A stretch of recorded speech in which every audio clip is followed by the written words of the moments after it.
అందరికీ నమస్తే. రాష్ట్రం శాంతిగా ఉండాలని కోరుకునే వాళ్ళే అశాంతి రెచ్చగొడుతున్నారు, అశాంతి చోటు కల్పిస్తున్నారు.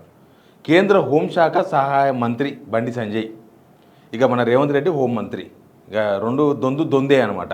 అంటే యాక్చువల్గా క్రిమినల్సో లేకపోతే తప్పుడుదారులు పోయేవాళ్ళో లేకపోతే అశాంతి తెచ్చేవాళ్ళో లేకపోతే ఇంకా ఇతరులను రెచ్చగొట్టే వాళ్ళు వాళ్ళ మీద వీళ్ళు చర్యలు తీసుకోమని పోలీసులకు చెప్పాలి. అవసరమైతే వీళ్ళు కఠిన చర్యలు తీసుకోమని చెప్పాలి. వీళ్ళే క్రైమ్లకు పాల్పడితే, వీళ్ళే అశాంతికి కారణమైతే, వీళ్ళే ల్యాండ్ ఆర్డర్ డిస్టర్బెన్స్ చేస్తే, అదే జరిగింది కరీంనగర్లో. బీఆర్ఎస్ ఆఫీస్ మీద అటాక్, కౌశిక్ రెడ్డి కారు మీద అటాక్, మొత్తం ధ్వంసం చేసి పడేశారు బండి సంజయ్ అనుచరులు. Bandi Sanjay not only BJP leader, కేంద్ర హోంశాఖ సహాయ మంత్రి. అసలు ఏం జరిగింది, ఎట్లయింది, అన్ని విషయాలు ఈ వీడియోలో చెప్తా. ముందు సబ్స్క్రైబ్ చేయండి, షేర్ కూడా చేయండి. ఇగో పోలీసులు కూడా ఉన్నారు ఇక్కడ, చూస్తున్నారు.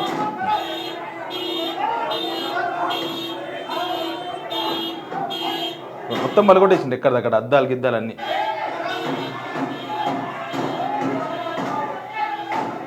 BRS office, Karimnagar BRS office.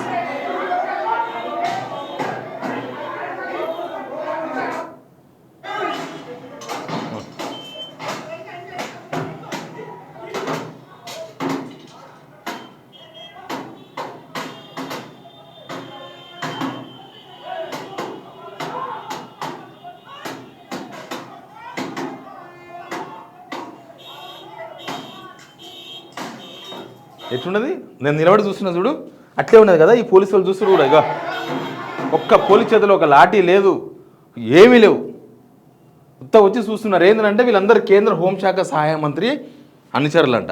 వాళ్ళు వచ్చి బీఆర్ఎస్ ఆఫీస్ మీద, ఎమ్మెల్యే కౌశిక్ రెడ్డి కారు మీద దాడి, అటాకు, ఈ కారు ఆ కారు అడున్న కార్లు మొత్తం పలగొట్టేసిండ్రు.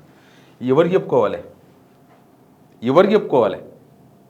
ఎవరైనా అసాంఘిక శక్తులో లేకపోతే దుర్మార్గులో దుష్టులో ఏమైనా ఇట్లాంటి పనులు చేస్తే ఆ కేంద్ర హోంశాఖ సహాయ మంత్రి దగ్గర పోయి వినతిపత్రం ఇచ్చి, అయ్యా మా మీద అటాక్ జరిగింది, కొద్దిగా చర్యలు తీసుకొని పోలీసులకు చెప్పండి, మాకు అన్యాయం జరిగింది, న్యాయం చేయండి అని ఎవరైనా చెప్పొచ్చు, ఎమ్మెల్యేతో సహా సామాన్యులు. కేంద్ర హోంశాఖ సహాయ శాఖ మంత్రి అనుచరులే ఇట్లా చేస్తే ఇక ఎవరిని చెప్పాలి, ఏమని మాట్లాడాలి, ఎవరికి ఏమని చెప్పాలి? ఏం జరిగింది, ఇన్సిడెంట్ ఏంది? ఇన్సిడెంట్ ఆయన ప్రెస్ మీట్ పెట్టిండు అంతకన్నా కొద్ది ముందర. ఏమని పెట్టిండు వినండి. అది కూడా మేము కూడా అనొచ్చు కదా, బండి సంజయ్ గారు ఇలా తంబాకు తినుకుంటూ దాంట్లో డ్రగ్స్ మిక్స్ చేసుకొని తంబాకు తింటేనే మీకు ఎంటికలా నూసిపోయిన సైడ్ ఎఫెక్ట్ కి గుండు అందుకే అయిందని నేను కూడా అనుకుంటున్నాను. మరి మీకు కూడా డ్రగ్స్ టెస్ట్ చేయాలి. నేను సవాల్ విసురుతున్నావు భయ్, నువ్వు అన్నావు కదా డ్రగ్స్ అని కేటీఆర్ గారిని, రా కేటీఆర్ గారు టెస్ట్కి రావడానికి సిద్ధంగా ఉన్నారు, టైం డేట్ ఫిక్స్ చేయి. ఇలా నువ్వు బండి సంజయ్ గారు, రేవంత్ రెడ్డి గారు, కేటీఆర్ గారు ముగ్గురు పోయి ఇలా డ్రగ్స్ టెస్ట్ ఇస్తాం దాండి.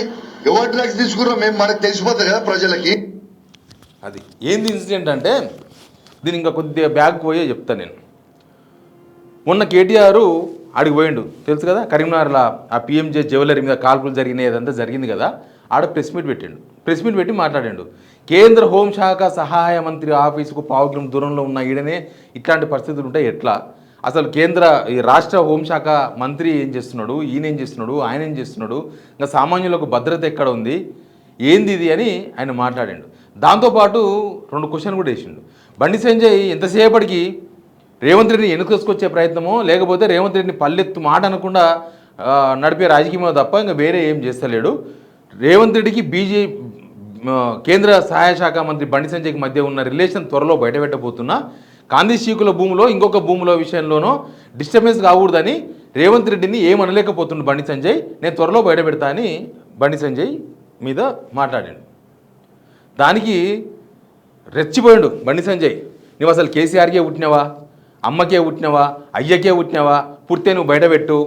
ఆయన బయట పెడతాని చెప్పిండు కేటీఆర్. కొన్ని రోజుల నుంచి బీజేపీలో ఉన్న లీడర్లు ఇండివిజువల్గా ఎవరికి వాళ్ళు రేవంత్ రెడ్డితో ఏమేమి దందాలు చేస్తున్నారో ప్రజలంతా ఓపెన్గా చూస్తున్నారు. వాళ్ళు ఎందుకు మాట్లాడతలేరు ప్రజా సమస్యల మీద? ఇదే బండి సంజయ్ ఎందుకు ఒక్క వరికుప్ప దగ్గర పోయి ఏమైందా మీ వరికుప్ప ఎందుకు గుంటలేరు, రైతులు ఎందుకు ఇట్లా మాడి మషి అయిపోతున్నారు ఎండకు, ఎందుకు మాట్లాడతలేడు?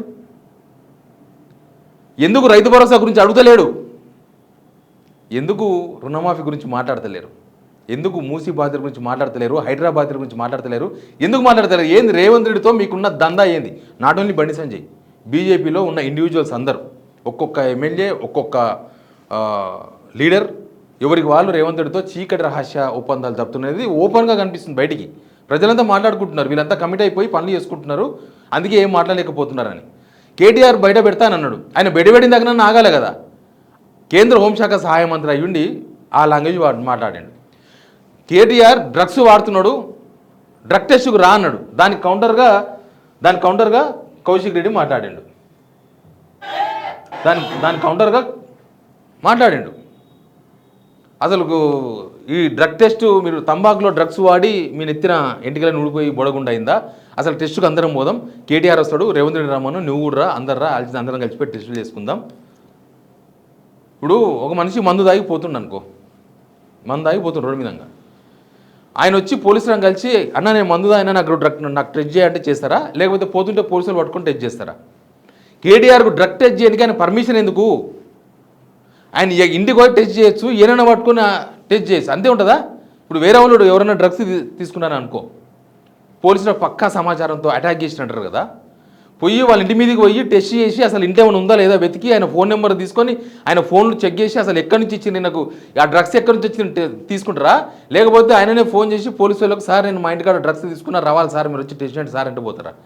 కేటీఆర్ డ్రగ్స్కు రండి ఇంటికి డ్రగ్ టెస్ట్ చేసి కదా. ఇప్పుడు కౌశిక్ రెడ్డి చెప్పింది కరెక్టే ఉంది, బండి సంజయ్ని టెస్ట్ చేయండి, కేటీఆర్ను టెస్ట్ చేయండి, రేవంత్ రెడ్డిని టెస్ట్ చేయండి, అయిపోతుంది కదా, ఒకసారి అయిపోతుంది, లొల్లిపోతుంది కదా. కానీ ఈ అటాక్ చేసే ముందల ఈ అనుచరులైన మా సార్ కేంద్ర హోంశాఖ సహాయ మంత్రి, మేమే ఇట్లా అటాక్ చేస్తే, మేమే ఇట్లా అశాంతి చెలరేగిస్తే, మేమే ల్యాండ్ డిస్టర్బెన్స్ చేస్తే ఏంది మా పరిస్థితి, ఏంది మా హోంశాఖ సహాయ మంత్రి బండి సంజయ్ పరిస్థితిని ఆలోచించారు ఒక్కడన్నా కార్యకర్తలు? ఏందో ఆ పదవి మంది మీద అటాక్ చేయడానికే కాదు, అంత అసహనం ఉండకూడదు, సహనంతో ఉండాలి. అవును, మీ మీద ఆయనకేముందో, కేటీఆర్కి ఏం సోర్స్ ఉందో ఒక మాట మాట్లాడిండు, పోయి బీఆర్ఎస్ ఆఫీస్ ముందు నిరసన తెలపండి, బయట పెట్టు అని, బయట పెట్టు ఏమున్నావు, నాకు రేవంత్ రెడ్డికి మధ్యలో ఏమున్నావు, ఏ భూముల పంచాయతీ అవుతుందో బయట పెట్టు అని అడగండి, నోటీస్ ఇవ్వండి. మీ పరువు నష్టం, మీ పరువుకు నష్టం జరిగింది అనుకుంటే ఓ నోటీస్ ఇవ్వండి, కోర్టులో చూసుకుంటారు. కానీ ఈ అటాకులు మంచియా? అది ఏం జరుగుతుంది? మోడీ రాబోతున్నాడు రేపు 10వ తారీఖు నాడు. మోడీ ప్రధానమంత్రి వచ్చే ముందర రాష్ట్రంలో ఇంకా ప్రశాంతంగా ఉండాలని కోరుకోవాలి బీజేపీ లీడర్లు. అంతకుముందు కామారెడ్డి కూడా అదే జరిగింది. ఈ బీజేపీ వాళ్ళు ఎక్కడైతే గెలిచినారో అక్కడ రాష్ట్రంలో ఇట్లాంటివి జరుగుతున్నాయి.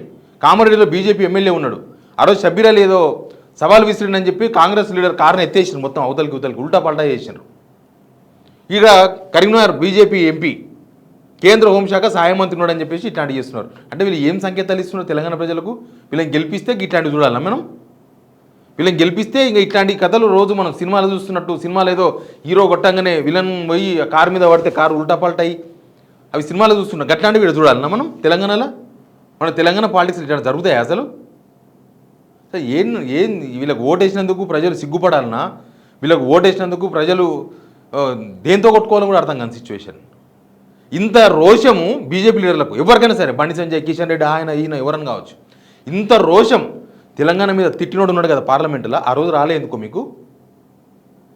రాలేదు? ఆ బెంగళూరు ఎంపీ తిట్టిండు కదా పాకిస్తాన్తో పోల్చిండు తెలంగాణని, ఆ రోజు రాలే రోషం? తెలంగాణకు కేంద్రం ఇంత తీవ్రమైన అన్యాయం చేస్తుంటే ఎందుకు రాదు రోషం? బండి సంజయ్ చెప్పిండు కదా ఏపీకి మస్తు డబ్బులు ఇస్తుండని, ఎందుకు రాలే రోషం? తెలంగాణ కేంద్రం ఏం చేయకపోయినా ఎందుకు రాదు రోషం? ఇప్పుడు మాత్రమే వస్తుంది రోషం. తెలంగాణ ప్రజలు అర్థం చేసుకోవాలి సిచ్యువేషన్ ఏంది. కాపాడాల్సిన వాళ్ళు, శాంతి భద్రతలు కాపాడాల్సిన వాళ్ళే వాటిని డిస్టర్బెన్స్ చేస్తే ఇంకా బాధ్యత ఎక్కడ ఉంది, రెస్పాన్సిబిలిటీ ఎక్కడ ఉంది? ఇంకా మిగతావి అన్నీ ఏడో ఉన్నాయి. Please subscribe.